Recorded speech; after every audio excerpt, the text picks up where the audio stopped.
লেবাননে Israeli drone হামলায় নিহত সাতক্ষীরার শফিকুল ইসলাম ও নাহিদুল ইসলামকে পারিবারিক কবরস্থানে দাফন করা হয়েছে।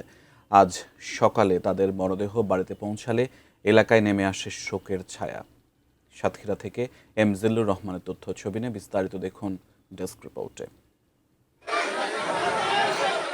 এ বছরের ২৫ ফেব্রুয়ারি সাতক্ষীরা সদরের ভালুকাচাঁদপুরের শফিকুল ইসলাম ও আশাশুনির কাদাকাটি গ্রামের নাহিদুল ইসলাম লেবাননে যান। ৩ মাস পেরোনোর আগে ফিরে এলেন তারা, তবে নিথর দেহে। রবিবার সকাল 10:30টার দিকে নিজ নিজ বাড়িতে পৌঁছায় তাদের মরদেহ। বাদ জোহর জানাজা শেষে তাদের পারিবারিক কবরস্থানে দাফন করা হয়। আমি বুঝি নির্মাণের শিল্প, সালাম স্টিল বোঝে ডিউরেবিলিটি। সালাম স্টিল, মোস্ট ডিউরেবল স্টিল।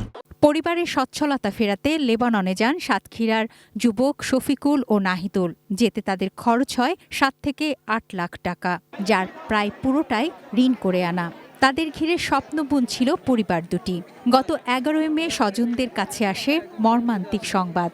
লেবাননে ইসরায়েলের ড্রোন হামলায় নিহত হয়েছেন শফিকুল ও নাহিদুল ইসলাম। ভিডিও কলে সবাইকে দেখায় যে কাকা এই যে পাশে থেকে বোম পড়তিছে, এই লোক মরতিছে, আমি তো ভয়ের ভিতরে আছি। তো আর কি সেখান থেকে 4 থেকে 5 ঘন্টা যাওয়ার পরে আমরা শুনি সেও মারা গেছে। শফিকুল ইসলাম ছিলেন বাবা মায়ের একমাত্র ছেলে। 2 মেয়ের জনক তিনি। বাবা মা অসুস্থ। পরিবারের একমাত্র উপার্জনক্ষম মানুষটির মৃত্যুতে 2 মেয়ের পড়াশোনা ও ভবিষ্যৎ অনিশ্চয়তার মুখে। আমার দুটো মেয়ে, দেখো এই সংসারে কোনো কাজ করার মানুষ নেই, শ্বশুর শাশুড়ি চলতে পারে না। মানবিক সহায়তা নিয়ে অসহায় পরিবার দুটির পাশে দাঁড়াবে সরকার, প্রত্যাশা এলাকাবাসীর। তার 2 কন্যা সন্তান আছে, স্ত্রী আছে, বুড়ো বয়স্ক মা বাবা আছে, তাদের পাশে যেন গভর্নমেন্ট দাঁড়ায়, একটু সাহায্য করেন। নিহত শফিকুল ও নাহিদুলের পরিবারকে সরকারি সহায়তার কথা জানান এই কর্মকর্তা। ওনার লাশ এয়ারপোর্টে আসার পরে ওনারা প্রাথমিকভাবে 35,000 টাকার একটা চেক পেয়েছে।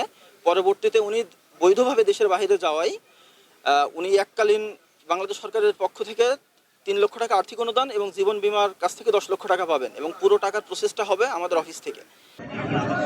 তুনাজ সিনা তনু, ডেস্ক রিপোর্ট, ETN নিউজ।